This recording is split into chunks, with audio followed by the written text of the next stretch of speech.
Bonjour à toutes et à tous. Aujourd'hui, nous sommes avec Suzanne Husky qui est avec nous. On est au Confort Moderne puisque ce soir, il y a une conférence. Et vous êtes ici pour une exposition à Rurart qui est au cœur d'un lycée agricole de Venours. L'exposition s'appelle Médecine Castor pour des alliances interespèces face au chaos climatique et l'exposition sera visible jusqu'au 14 juin prochain. Dans cette exposition, vous montrez une série d'aquarelles où on replonge dans le paysage d'autrefois où les rivières étaient bien plus vivantes qu'aujourd'hui. Et vous y racontez notamment le rôle essentiel des castors dans ces cours d'eau. On va y revenir, mais d'abord, j'ai une première question. Dans votre travail artistique, vos créations, elles sont souvent pensées comme des outils qui recréent du lien et même qui participent à une forme de régénération. Est-ce que vous pouvez nous dire comment l'art, selon vous, il peut contribuer à recréer, à retisser du lien entre les humains, les paysages et le vivant? Disons qu'il y a tout un ensemble de dessins et il y a aussi un film, mais qui ont des points d'entrée différents. Des fois, effectivement, il s'agit de rentrer dans le temps profond pour raconter les différentes perturbations anthropiques qui font qu'on est avec des profils de rivières qu'on a maintenant. Il y a quelque chose qui s'appelle le shifting baseline, c'est-à-dire que on pense que les paysages qu'on a connus enfants étaient ceux qui étaient en bonne santé, ou ceux que nos parents ont connus enfants étaient ceux en bonne santé, parce que c'est notre point de référence. Et en fait, c'est très difficile quand on est dans des paysages qui sont si endommagés que les nôtres, de se rendre compte qu'on est sur les épaules de centaines d'années, des fois de milliers d'années, de transformation et parfois de dégradation, même si, et ça c'est aussi quelque chose qui est activé dans les récits, même si l'humain est une force régénératrice aussi. Ça c'est un des aspects très importants parce qu'on parle beaucoup de la dégradation de nos environnements, et de fait, ils sont complètement dégradés, mais notre espèce est tout à fait capable d'aggrader. On sait comment régénérer un sol, on sait comment retenir l'eau dans les territoires, etc. Est-ce qu'en tout cas, dans vos œuvres, il y a une envie de prise de conscience de ce lien qui a été rompu entre le vivant et les humains ? Spécifiquement, dans les pièces qui sont présentées à Rurart, on remet au centre une espèce qui aménage le paysage d'une manière colossale, qui est le castor. Mais derrière le castor et son agentivité, il y a toutes les autres espèces qui font monde, en fait. Que ce soit le saule, que ce soit la truite, chaque espèce, ou même un moustique, chaque espèce va transformer son monde pour l'aménager à sa convenance. Et bon, le castor, c'est très visible, ces aménagements, puisqu'il se voit de satellite, littéralement, c'est un des animaux dont on voit les aménagements de l'espace. Mais derrière cette proposition, il y a aussi bien d'autres espèces qui font ça. Vous avez différentes formations. Vous avez une formation en agroécologie et en paysagisme. Comment ces disciplines, elles viennent comment elles viennent se nourrir les unes les autres? Comment, par exemple, l'agroécologie vient nourrir l'art et comment et inversement finalement? Il y a longtemps que ma pratique, elle est au service du vivant. Et parce que dans l'agroécologie, de fait, si on restaure nos sols, c'est nos sols qui vont... c'est les vers de terre qui vont tourner la terre, ou c'est le porc qui va tourner la terre. On peut faire des alliances comme ça où on partage le travail. Donc j'arrive de l'agroécologie, et en agroécologie, on sait restaurer un milieu, on sait restaurer un sol en y mettant du bois, par exemple. En fait, ce que j'ai appris grâce aux personnes qui font de la régénération de rivières, c'est qu'on peut aussi activer des processus d'auto-guérison des rivières, de la même manière qu'on peut restaurer des sols. Et ce qui est un petit peu fou, c'est que c'est le même ingrédient dont on a besoin dans deux endroits, ce qui est du bois. Enfin, dans nos milieux, dans nos écosystèmes d'hémisphère nord en France. Voilà. Et donc, en comprenant qu'il faut du bois dans les rivières, ça permet de non seulement comprendre le cours d'eau et cette décélération du sol, mais décélérer l'eau dans les sols, c'est aussi l'effort qu'on fait en agroécologie et quasiment de la même manière en aidant nos sols à redevenir des sols éponges. En 2024, vous avez publié avec le philosophe du vivant Baptiste Morisot « Rendre l'eau à la terre, alliance dans les rivières face au chaos climatique ». Est-ce que vous pouvez nous raconter comment vous avez travaillé à ce livre et comment philosophie et dessin est venu donner naissance à ce livre ? On se connaissait par ailleurs parce que j'avais fait quelques couvertures de livres de Baptiste et j'admirais beaucoup sa recherche. Et on s'est rencontrés et je lui ai parlé de ce qui m'avait bouleversée dans le castor. Parce que, pour revenir à l'agroécologie, on est tout le temps en train de réfléchir à comment retenir de l'eau dans les paysages et dans les bassins versants. Et puis tout d'un coup, il y a un rongeur qui était partout chez nous et qui, lui, retient des tonnes d'eau par chaque ouvrage qu'il fait. Et ça, c'est spécifiquement dans les têtes de bassins versants. Bien sûr, un castor ne construit pas sur un fleuve. Et ça l'a aussi bouleversé. Et ce qui a été je pense que ça a coché toutes les cases de sa recherche sur le vivant et de faire l'alliance. Et puis lui aussi avait s'occupé de fermes régénératives et qui augmentaient la biodive, etc. La vérité, c'est qu'on est un petit peu arrivé sans culture de l'eau et des rivières. Moi, je m'étais jamais intéressée aux rivières. Je pense que lui pêchait, mais n'avait jamais adressé le milieu rivière dans sa philosophie. Et en fait, l'eau, c'est la vie. Et en fait, voilà, ça nous a retourné et on a réfléchi à plein de... Déjà, on s'est partagé toute la recherche scientifique et pendant 2 ans, on a vraiment travaillé comme des dingues là-dessus et en cherchant des leviers, qu'est-ce qui vont être les outils, enfin lui dans sa philosophie, moi dans mes dessins pour changer la vision de la régénération d'un cours d'eau, de comprendre ce qu'on avait imposé aux rivières et je pense que c'est nos bouleversements qui ont peut-être été contagieux, quoi. Ce qu'on va pouvoir voir à Rurart, c'est une série d'aquarelles. Est-ce que ces dessins sont justement des dessins qu'on peut retrouver dans le livre ? À quoi ressemblent ces aquarelles ? Qu'est-ce qu'on va pouvoir voir à Rurart ? On a réuni un très grand nombre d'aquarelles qui sont dans le livre. Je pense que c'est l'exposition qui va avoir le plus grand nombre de pièces qui sont dans le livre. Mais pour nous, il y avait quand même un enjeu de les porter sur un territoire où il y a eu les guerres de l'eau. Justement, on parle beaucoup de ce castor. Quelle place il prend dans les dessins, ce castor ? Alors, derrière le castor, il y a quand même quelque chose qui est bien plus grand, c'est la rivière vivante. Et il faut comprendre qu'en France, on a 98% des rivières qui sont pas dans leur état optimal de santé. Et pour plusieurs raisons, des fois c'est la pollution, mais très souvent c'est l'incision et la déconnexion à la plaine alluviale. Avant l'éradication du castor, avant le flottage, avant nos drainages et recalibrages et simplification des cours d'eau, la France était une vaste zone humide. Un tiers de la France était une zone humide. On était vraiment un pays d'eau. Un des points importants, c'est que donc, les éco-hydrologues, en 2021, ils ont écrit un texte, Amy Fairfax et Chris Jordan, en disant une des manières les moins onéreuses et les plus simples de réhydrater nos cours d'eau, c'est de faire alliance avec les castors ou de les imiter en faisant des ouvrages castors mimétiques. Et ça, c'est un texte qui n'a pas été traduit, il fallait le traduire en français, mais derrière, donc encore une fois, derrière le castor, c'est la zone humide et qui, elle, va stocker de l'eau, du carbone, de la fraîcheur, etc.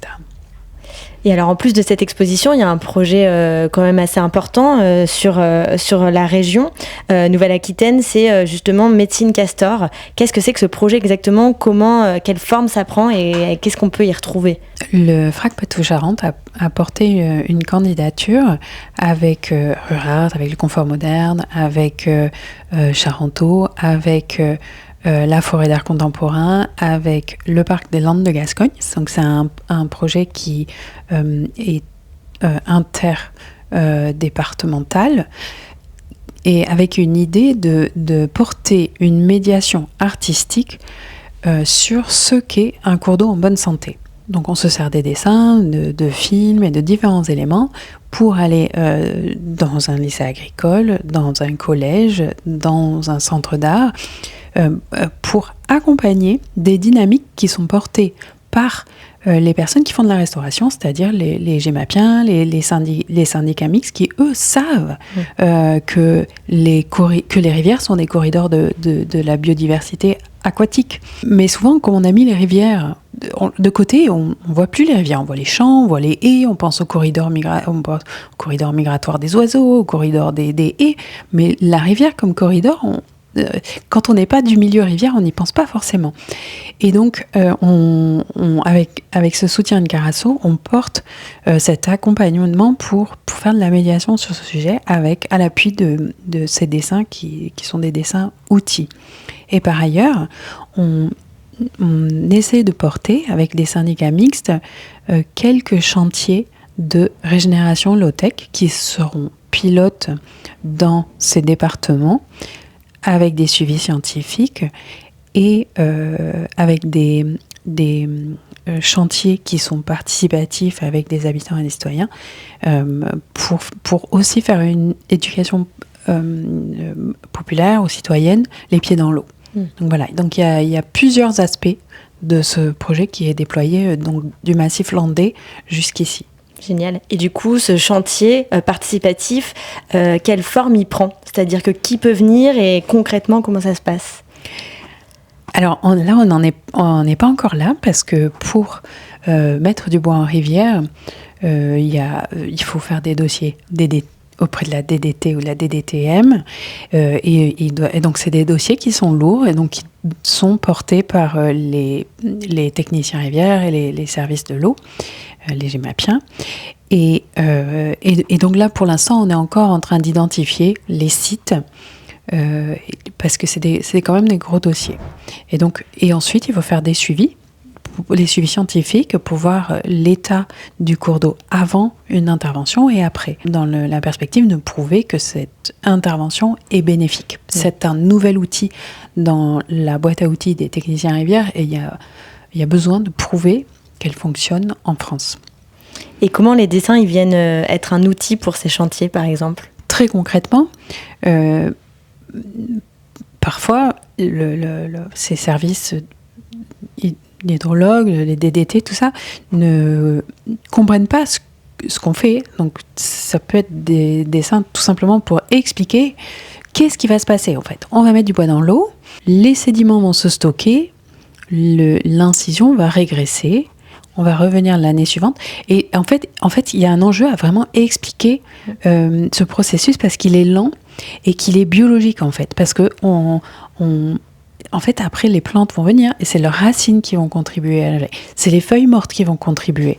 Donc, c'est pas une pelle mécanique qui va dessiner le cours d'eau, c'est tout ce qu'on appelle toutes ces forces biotiques qui vont contribuer à choisir le nouveau parcours de l'eau.